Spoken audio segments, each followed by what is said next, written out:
I think that the industry has not gravitated enough to some of the technologies that are out there. One of them where some of the industries have done a very good job, if you look at retail and look at what's happening now on online purchases, like with Amazon and eBay and things like that, that has exploded.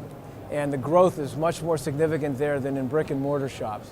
I think that that transactional capability of the web is really important, and I think that the industry needs to understand how to utilize that to best interface with the customers and turn things around. I also think that the industry needs to think of itself as a manufacturing environment where they turn things out much more quicker and cost effective.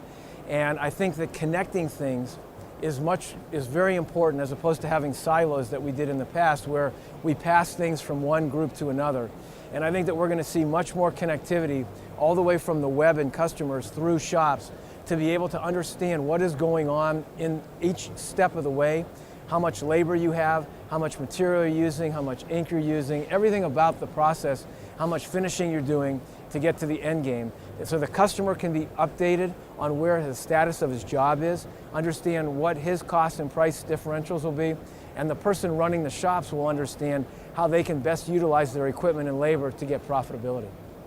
Well, I personally don't believe that innovations in technology are going to shape the future of the industry. It will be the individual's adoption of innovation and technology that will shape the future of this industry, and the creativeness that business owners and sign companies have when using the technologies that are available to them. And that's been a challenge in the past, and I continue to see it be a challenge. So if they can adopt it, those will be the greatest innovations. Well, that's a great question. We believe that UV printing really is taking this industry to a new level.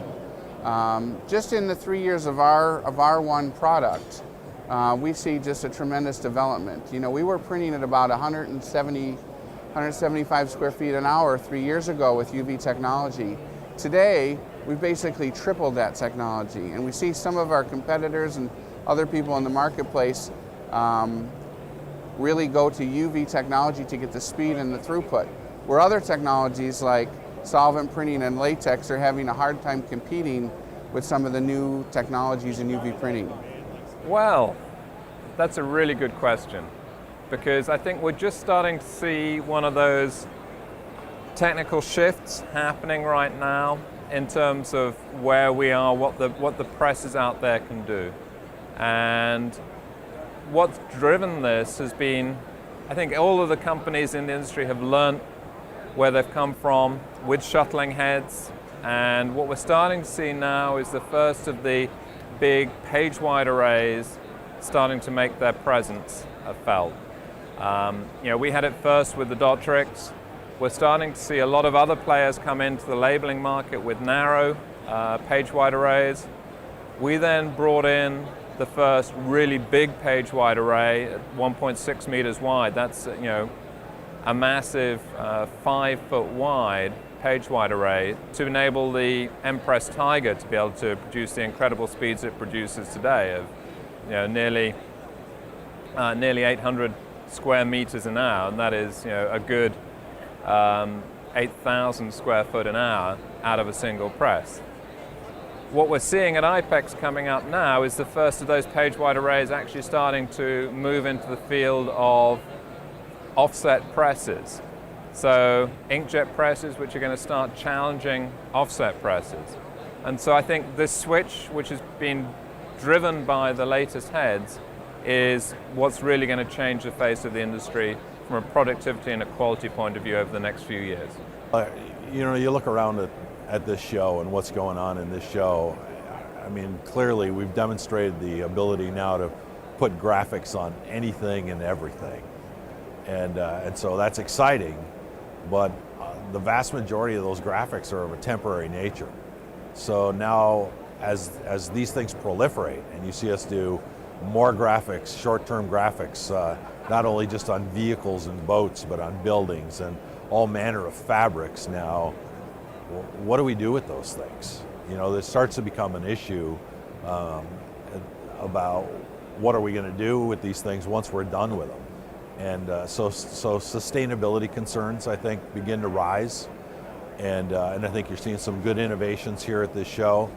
We've seen some good innovations in the last year or two about how to deal with some of those issues, but I think that's really important for us as an industry to be able to deal with. And I think that's going to drive a lot of things in our industry, not only the ability to put graphics everywhere and on everything, but what do we do with them when we're done with them? How do we handle that stuff in a responsible way? At Epson, we think there's one technology that is going to help shape the package proofing, package prototyping, and comping industry. Of course, we made the technology, that's why I'm bringing it up. But Epson just introduced the world's first aqueous-based white printing capability. We have a new printer that can now print directly onto clear and metallic films that actually can create and print the color white.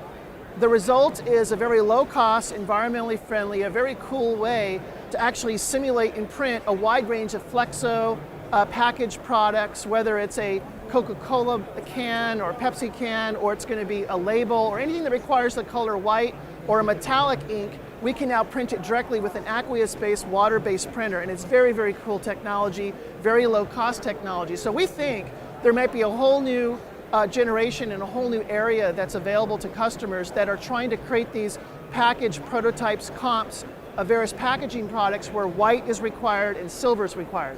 So I think that's going to be a new trend you're going to see over the next few years, is the ability to print this stuff out, especially metallic and white. It's going to be very cool. We're seeing a lot of innovation going on in the area of inkjet, particularly UV inkjet. We're seeing multiple scale heads that are now entering the market, which is increasing the resolutions, as well as looking at LEDs and different ways of curing the inks to make them faster. It's going to have a significant effect on sign production. Well, as it talked about, again, I think that the digital revolution continues, if you will. Anything that is printed today, analog, will most likely be printed at some future state digitally. I think some of the things you see from a technology standpoint, obviously from a digital printer standpoint, speeds are improving, quality is improving. This puts demands then on things like material handling systems. It puts demands on data management. I mean, more information being sent down the wire to the print heads means we have to increase and improve those data management capabilities. So I think on the print side, or on the printer side, the continued improvement in speed and quality. I think on the head size or head standpoint, which was one of the enabling technologies for that faster and higher quality, heads are becoming more sophisticated, smaller, lighter weight, more compact. So again, I think we can stack more heads into devices, again, attributing to that speed. Software, I think there's going to be a lot of demand on things like versioning, workflow, and I think you'll see a lot of the suppliers responding to that.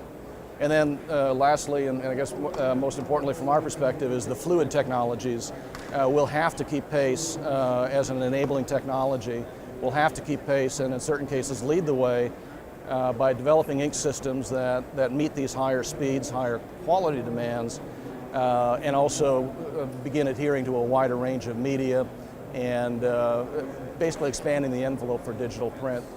Fujifilm really is investing quite heavily in all of these areas. Again, the printer side, the head side, software, and also on the ink. So I think, again, I know what we're doing, and I think that there's going to be some neat things coming out for printers to look forward to. ESCO believes that automation could really affect this industry well. Everything we make in the sign and display segment tends to be very high-touch, handmade goods. If we can automate that process from a workflow standpoint, from a printing, from a digital finishing and production standpoint, I think we can take a lot of cost out of the system, and then we can produce more cost-effective goods. Anything and everything digital. As walking around this show, 5 years ago there was a lot of screen print equipment here. There's very little screen now, so everything is going digital. And in the digital age, UV technology is really ramping up and becoming acceptable in terms of price, quality, sellability to the end user. And just walking around today, looking at the sheer number of digital signage opportunities, which are now static signs out on the road, but will at some point be moving images.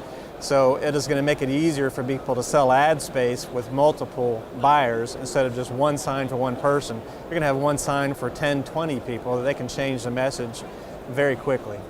I think really the biggest one is when it comes to digital printing is the inks, and whether they're actually able to get the warranties and the life of the inks up to where it goes from being something that's used in interior applications or for a point of purchase to where all of a sudden it's more something that's used for identity signage where you can get 7-8 years in durability. I think that is probably one of the biggest potential groundbreaking things that can happen in the industry. The major innovations that are going to shape the future, you see them here at this particular show today. One of the important things is the wide format, and I think that is very much heralded in the industry as the future of the printing industry. And you see all types of things that are occurring in this. First of all, there's new technology that may be developed, such as printing with structural uses for architectural purposes. Also on lighting, solar panels that are maybe printed so they look like roof tiles. These are things that are going to be coming in the future and people should be looking to do. We're excited about the different technologies that will allow us to print on textiles. We think that that's a very exciting innovation that our franchise partners can take to market, differentiating themselves from the competition, whether it's latex or cationic UV inks or dye sublimation. What we like about textiles is it gives us the opportunities not only to have innovative products in the exhibit and trade show space, but also looking at office decor, wallpaper and things like that. That's a new product that will not have the same kind of price competition as traditional banners and coroplast signs. I believe there's actually been 3 areas where we've seen innovations that are and will continue to shape the industry. The first is in the area of silicon and electronics. Continued investment in both print heads and the productivity of the hardware. Chemistry and material science is examples in what you see with the OSE ColorWave 600 or the HP latex printers are fundamentally changing the way people lay ink and media into images. And then lastly is software. And as the continued emphasis on productivity and efficiency in our market, particularly large format, continues to become more and more important, connectivity and the software that enables that will be a continuously important part of innovation.